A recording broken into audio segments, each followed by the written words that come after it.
वर्तमान में मैं देख रहा हूं कि साकारवादी निराकारवादियों का विरोध करते हैं और निराकारवादी जो होते हैं वो साकारवादियों का विरोध करते हैं। और देखा मैंने, हम गए थे एक बार, कहाँ, बेंगलोर में, शांति नगर में हमारा कार्यक्रम था 1 मास का। तो वहाँ सुबह के समय हमारा कार्यक्रम होता था और संध्या के समय एक सन्यासी महात्मा थे, ज्ञान मार्गी थे। तो जहाँ मैं रुका था तो मेरे कमरे तक उनकी आवाज़ आ रही थी। तो दिन में थोड़ा ज़्यादा भीड़ होती थी सुबह के समय, तो हम लोगों को मजाक लगे करने हो और अपने प्रवचन में लगे बोलने। सन्यासी महात्मा, ये पूजा करना, पाठ करना, ये साकार, ये तो जनाना भक्ति है। क्या कहा? ये जनाना भक्ति, तो जनानियों वाली भक्ति है। एकादशी व्रत करो तो जनानियों का काम है, मर्दों को तो नहीं। मर्द तो निराकारवादी, अहम ब्रह्मास्मि। तो मैं बड़ा हंसा कि प्रभु देखो कितना पर्दा रखते हैं अपने साकार रूप से। हर व्यक्ति नहीं जान सकता। बताइए, घर छोड़ के संत बने और हरिद्वार रहते हैं, संतों के बीच में रहते हैं, अभी तक इनको साकार भगवान का लेश भी नहीं पता चला। हम कितने भाग्यशाली, उनके वृंदावन में रहते हैं, उनकी साकार की हम उपासना करते हैं। और ये देखो साकार भक्ति को क्या कहते हैं? ये तो जनानियों वाली भक्ति है, ये मर्दों वाली भक्ति नहीं। मर्दों वाली भक्ति तो ऊंची को कौन सी? अहम ब्रह्मास्मि। तो देखा मैंने, और गृहस्थों को भी, तो संतों वाली बात है। अब गृहस्थों की बात, गृहस्थों में मैंने देखा, यमुनानगर कैंप में हमारी कथा चल रही थी, भक्तमाल कथा। संभव था कई बार हो चुके, ध्यान नहीं, भक्तमाल थे कि भागवती जो भी थी। तो रास्ते में कुछ माताएं वहीं पंडाल के बगल में, पंडाल में जाने से पहले गली से मुड़ा तो वहाँ कई माता बैठी गप्पे मार रही। तो जिन लोगों के साथ में था, मैंने कहा देखो बगल में कथा हो रही है और मैं कथा करने जा रहा हूँ, ये यहाँ बैठी है माता, क्यों? उन्होंने कहा नहीं, ये राधा स्वामी है। ये माता कौन है? ये राधा स्वामी है, अर्थात निराकार को मानने वाली। तो साकार से उनको ईर्ष्या है, नफरत है, नहीं जाती। बगल में सत्संग हो रहा है, उन तक आवाज भी आएगी, ऐसी बात नहीं। फिर उस दिन मैंने क्लास लगाई अच्छी तरह से। और कईयों को बुरा भी लगा जो था। ये अज्ञानता है हमारी। लेकिन यहां देखो भाई जी, साकार प्रेम अवस्था में, सर्वोपरि अवस्था है महाभाव, महाभाव में प्रतिष्ठित है। और पूज्य सेठ जी अहम ब्रह्मास्मि प्रतिष्ठित है।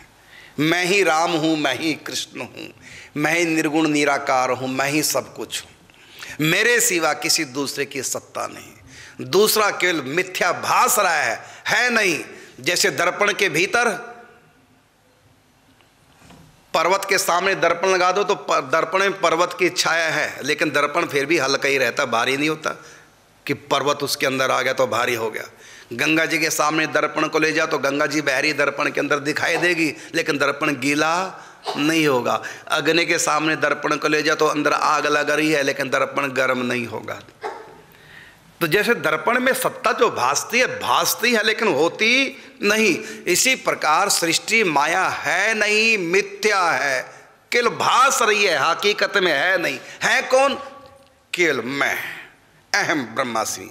मैं ही राम हूं, मैं ही कृष्ण हूं, मैं निर्गुण निराकार हूं। ये अहम ब्रह्मास्मि की स्थिति सेठ जी की। और इधर उनके बगल में भाई जी बैठे। उनकी स्थिति में, स्थिति क्या है? महाभाव की। ये संसार मिथ्या नहीं है। सेठ जी क्या कहते हैं? संसार मिथ्या है ही नहीं, केवल दिखता है लेकिन है नहीं। जैसे पिक्चर देख रहे हैं, टीवी देख रहे हैं, टीवी में हम देख रहे हैं गंगा जी बह रही है और तुमको प्यास लगी है, आसपास जल नहीं, तो टीवी में जो गंगा बह रही है क्या उससे एक लोटा निकाल के पी सकते हैं? नहीं पी सकते। क्यों? क्योंकि गंगा जी है ही नहीं, केवल भास रही है, हकीकत में वो है नहीं। तो सेठ जी की क्या मान्यता है? मान्यता क्या है? सच भी है, ज्ञान मार्ग में माया कुछ नहीं, मिथ्या है। और प्रेम मार्ग में ये दुनिया, ये मिथ्या नहीं है, ये सत्य है और ये भगवत स्वरूप है और मैं सबका सेवक हूं। ये है प्रेम की स्थिति। सो अनन्य जाके असी मते न टरई हनुमंत, मैं सेवक सचराचर रूप स्वामी भगवंत। ये सारी सृष्टि सत है, मेरे प्रभु का स्वरूप है और मैं इन सब का सेवक हूं। ये है भक्ति। और ज्ञान क्या है? ये सब मिथ्या है, भ्रम है, स्वप्न की दुनिया से अधिक ये कुछ नहीं है। मोह निशा जग सोवन हारा, देखिए स्वप्न अनेक प्रकारा। जाने जीव जबई जब बस्त्या जागा, जब सब विषय विलास विरागा। ये सब मिथ्या है। अब बताओ, एक कहता है सत्य मिथ्या है, जग मिथ्या है, सेठ जी, और उन्हीं के बगल में बैठे पूज्य भाई जी कहते हैं जगत सत्य है। लेकिन परस्पर दोनों का कभी टकराव हुआ इस बात को लेकर? और दोनों का संग करने वाले पूज्य राधे बाबा कभी सेठ जी में न्यूनता का अनुभव नहीं करते हैं।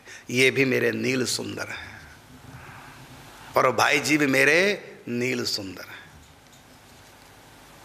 ऐसा हमको बनना है, लेकिन ऐसा ऐसे नहीं बन सकते जब तक हम ऐसे नहीं बनेंगे।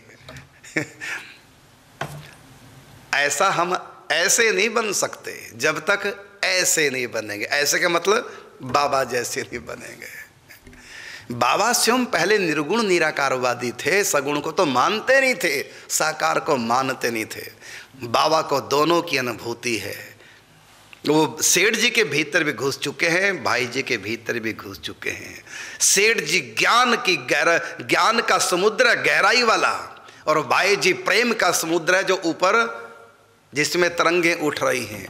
तो बाबा ने पहले ज्ञान के समुद्र में डुबकी लगाई, सेठ जी में डूबे हैं, ज्ञान में डूबे हैं, ब्रह्म में डूबे हैं, अहम में डूबे हैं। और अब वो रस तरंगों में उच्छलित समुद्र में प्रेम के गोते खा रहे हैं, आनंद ले रहे हैं। भाई जी प्रेम का समुद्र है तो पूज्य सेठ जी ज्ञान का शांत गंभीर समुद्र है।